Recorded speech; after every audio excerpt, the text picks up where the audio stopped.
Cuban Crisis, Nuclear Showdown. 4. The Cuban Revolution and the Missile Crisis.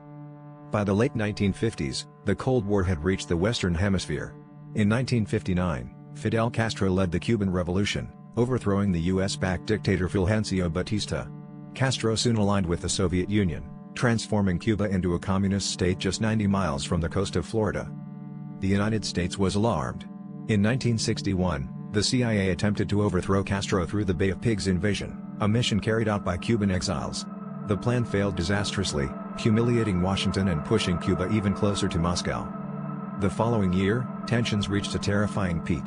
In 1962, American spy planes discovered that the Soviets were secretly installing nuclear missiles in Cuba. These weapons could strike almost every major U.S. city within minutes. President John F. Kennedy responded by ordering a naval blockade of the island, demanding that the missiles be removed. For 13 days, the world held its breath. Many feared that nuclear war was imminent. Behind the scenes, frantic negotiations took place. Soviet leader Nikita Khrushchev eventually agreed to withdraw the missiles in exchange for a U.S. pledge not to invade Cuba and the secret removal of American missiles from Turkey.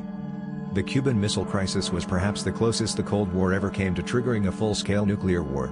It demonstrated both the dangers of brinkmanship and the desperate need for communication between the superpowers. In the aftermath, a direct hotline was established between Washington and Moscow, allowing their leaders to speak instantly in a crisis. The world had stepped back from the edge of destruction, but the crisis left a deep mark on global politics.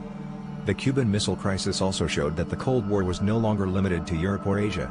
It was a truly global conflict, capable of igniting dangerous standoffs anywhere on Earth.